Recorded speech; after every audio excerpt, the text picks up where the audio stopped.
انہوں نے کہا کہ اب گڑی خدا بخش کی نہیں، حقیقی جمہوریت کا آغاز ہو چکا ہے۔ اب جمہوریت عوام کو لوٹنے کا نہیں، عوام کو اقتدار میں شریک کرنے کا نام ہے۔ اب جمہوریت پینما، اقامہ، جعلی اکاؤنٹس کی راہ ہموار نہیں کرے گی، بلکہ عوام کی خوشحالی کی راہ ہموار کرے گی۔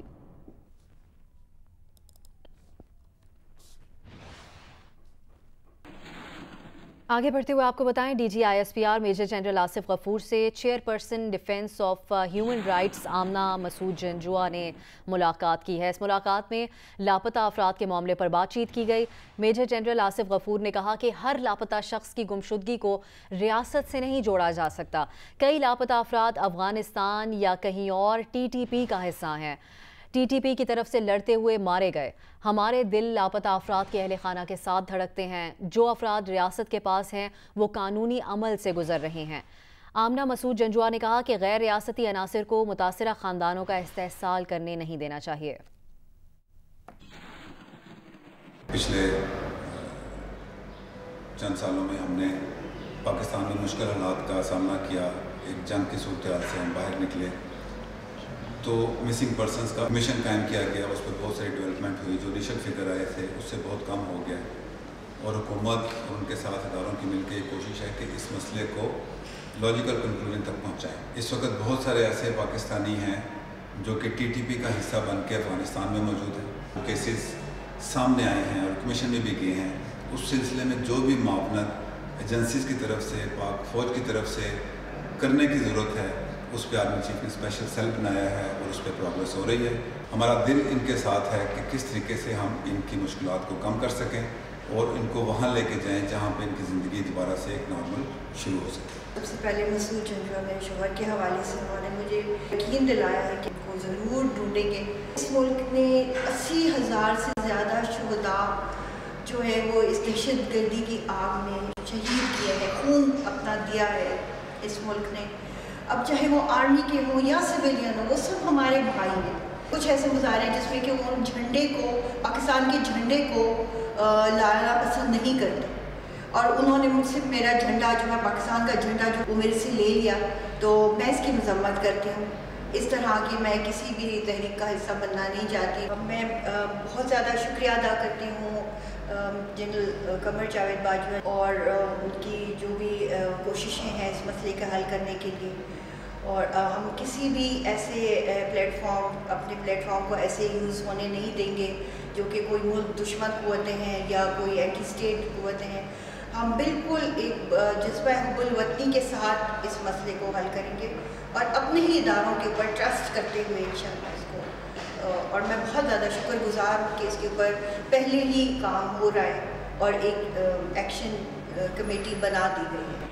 خبر شامل کریں گے گجرانوالہ سے، جہاں معمولی تلخ کلامی پر نوجوان نے فائرنگ کر کے دوست کو قتل کر دیا۔ پولیس نے ملزم حیدر کو گرفتار کر کے مقدمہ درج کر لیا ہے۔ پولیس کے مطابق مقتول حارث اور ملزم حیدر میں معمولی جھگڑا ہوا تو حیدر نے فائرنگ کر دی۔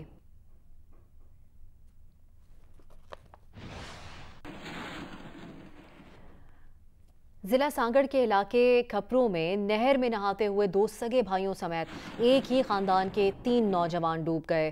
کئی گھنٹے کی کوشش کے بعد تینوں کی لاشیں نکال لی گئی ہیں۔ پولیس کے مطابق جاں بحق ہونے والوں میں 2 سگے بھائی اور ان کا کزن شامل ہے، جن کی شناخت جنید آرائیں، شہزیب آرائیں اور عامر یوسف زئی کے ناموں سے ہوئی ہیں۔ تینوں نوجوانوں کی عمریں 21 سے 25 سال کے درمیان تھیں۔ لاشوں کو سانگڑ سول اسپتال منتقل کر دیا گیا ہے۔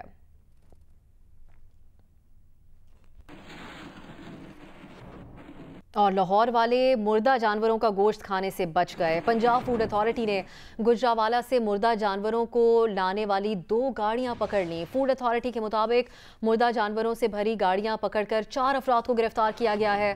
مردہ جانوروں کا گوشت ڈمپنگ سائٹ کی طرف روانہ کر دیا گیا ہے۔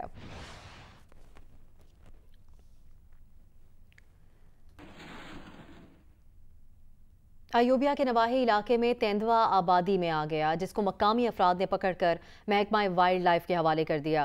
محکمہ وائلڈ لائف کے حوالے کرنے سے پہلے لوگوں نے تیندوے کے ساتھ خوب تصاویر بنوائیں۔ محکمہ وائلڈ لائف نے زخمی تیندوے کو طبی امداد کے بعد ایوبیا نیشنل پارک میں چھوڑ دیا ہے۔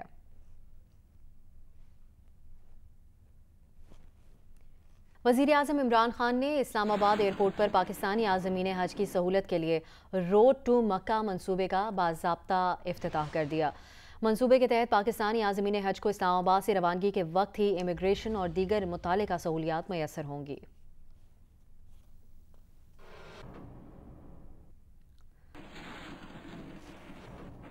اپوزیشن کی 9 سیاسی جماعتوں کے 11 ارکان اور ممبران پر مشتمل رہبر کمیٹی نے چیئرمین سینٹ کے خلاف تحریک عدم اعتماد کی منظوری دے دی۔ JUIFA کے اکرم درانی 2 ماہ کے لیے کمیٹی کے کنوینر مقرر ہو گئے۔ حکومت کے خلاف احتجاج اور دیگر امور کے لیے 11 جولائی کو دوبارہ اجلاس طلب کر لیا گیا۔ اپوزیشن جماعتوں کی رہبر کمیٹی نے جماعت اسلامی کے تحفظات دور کر کے اپنے ساتھ شامل کرنے، میثاق جمہوریت کا دائرہ دیگر سیاسی جماعتوں تک بڑھانے اور وفاقی حکومت کے خلاف صوبائی کوارڈینیشن کمیٹیوں کے قیام کی منظوری دے دی۔ رہبر کمیٹی کے پہلے ہی اجلاس میں اکثر اراکین کو حیرانی ہوئی کہ پیپلز پارٹی نے سابق وزیر اعظم یوسف رضا گیلانی کی جگہ فرحت اللہ بابر کو کیوں رکن بنا دیا ہے۔ تمام ارکان سے حلف بھی لے لیا گیا کہ اندر کی بات باہر نہ نکلے اور پھر ان کے موبائل فون لے کر کمرے سے باہر بھجوا دیے گئے۔ 25 جولائی کو رہبر کمیٹی 4 صوبائی دارالحکومتوں میں بڑے جلسے کرے گی۔ مسلم لیگ نون لاہور، پیپلز پارٹی کراچی، PK میپ کوئٹہ اور JUIFA پشاور میں جلسہ کرے گی۔ تمام اپوزیشن جماعتیں ایک دوسرے کے جلسوں میں اپنے کارکنوں کو شرکت کی ہدایت بھی کریں گی۔ رہبر کمیٹی پشاور کے جلسے میں شرکت کرے گی۔ جماعت اسلامی کو اپوزیشن میں شامل کرنے کی کوششیں کی جائیں گی۔ ذرائع کے مطابق یہ فیصلے کیے گئے ہیں اپوزیشن کی رہبر کمیٹی کے اجلاس میں، مگر رہبر کمیٹی کے پہلے ہی اجلاس میں کچھ شکوک و شبہات نے بھی جنم لیا۔ اکثر ارکان کو حیرانی ہوئی کہ پیپلز پارٹی نے سابق وزیر اعظم یوسف رضا گیلانی کی جگہ فرحت اللہ بابر کو کیوں رکن بنا دیا۔ تمام ارکان سے حلف بھی لیا گیا کہ اندر کی بات باہر نہ نکلے اور پھر ان کے موبائل فونز لے کر کمرے سے باہر بھجوا دیے گئے۔ جیو نیوز کو معلوم ہوا ہے کہ رہبر کمیٹی نے فیصلہ کیا ہے کہ میثاق جمہوریت کا دائرہ دیگر سیاسی جماعتوں تک بڑھایا جائے گا۔ تمام جماعتوں کی مشاورت سے میثاق جمہوریت کا نیا ضابطہ اخلاق بھی بنایا جائے گا۔ رہبر کمیٹی نے صوبائی کوارڈینیشن کمیٹیوں کی بھی منظوری دی۔ اپوزیشن کی 9 جماعتوں کے صوبائی صدور اور جنرل سیکریٹریز کوارڈینیشن کمیٹیوں کے رکن ہوں گے۔ کوارڈینیشن کمیٹیاں صوبوں میں مشاورت سے اپنے کنوینئر کا فیصلہ کریں گی۔ چیئرمین سینٹ کے خلاف عدم اعتماد کی تحریک پر اپوزیشن کے تمام 67 ممبران کے دستخط کرانے کا فیصلہ کیا گیا ہے، جس کا اعلان 11 جولائی کو رہبر کمیٹی کے اجلاس میں اپوزیشن جماعتوں کے پارلیمانی لیڈران کی موجودگی میں کیا جائے گا۔ وقار ستی، جیو نیوز، اسلام آباد۔ مسلم لیگ نون کے رہنما حمزہ شہباز نے کہا ہے کہ پیشیوں کا سیزن ہے۔ رانا ثناءاللہ کی گرفتاری قوم کے ساتھ تماشا ہے، پوری قوم اس مذاق پر ہنس رہی ہے۔ انہوں نے کہا کہ یہ تماشا زیادہ دیر تک نہیں چلنا۔ اپوزیشن عوام کے ساتھ کھڑی ہے، عوام کی زندگی قیامت بنا دی گئی ہے۔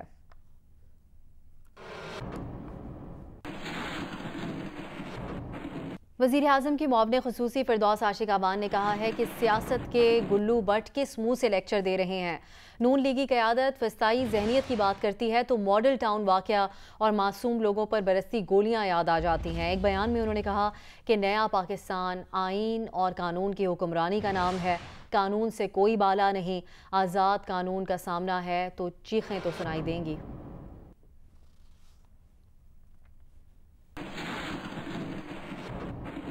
توشہ خانہ کیس میں نیب کی 3 رکنی ٹیم نے سابق وزیر اعظم نواز شریف سے کوٹ لکھپت جیل میں تفتیش کی اور ایک سوال نامہ بھی دیا۔ ذرائع کے مطابق نیب کی ٹیم نے نواز شریف سے 1 گھنٹے تک پوچھ گچھ کی۔ ذرائع کے مطابق نواز شریف نے نیب ٹیم کو بتایا کہ بطور وزیر اعظم جو تحائف ملے سرکاری خزانے میں جمع کرائے۔ بطور وزیر اعظم سرکاری گاڑیاں استعمال کرنے کا آئینی اور قانونی حق حاصل تھا۔ سرکاری گاڑیوں کے استعمال کا ریکارڈ چیک کیا جا سکتا ہے۔ نواز شریف کا کہنا تھا کہ کچھ سوالات کے جوابات قانونی ٹیم سے مشاورت کے بعد دیں گے۔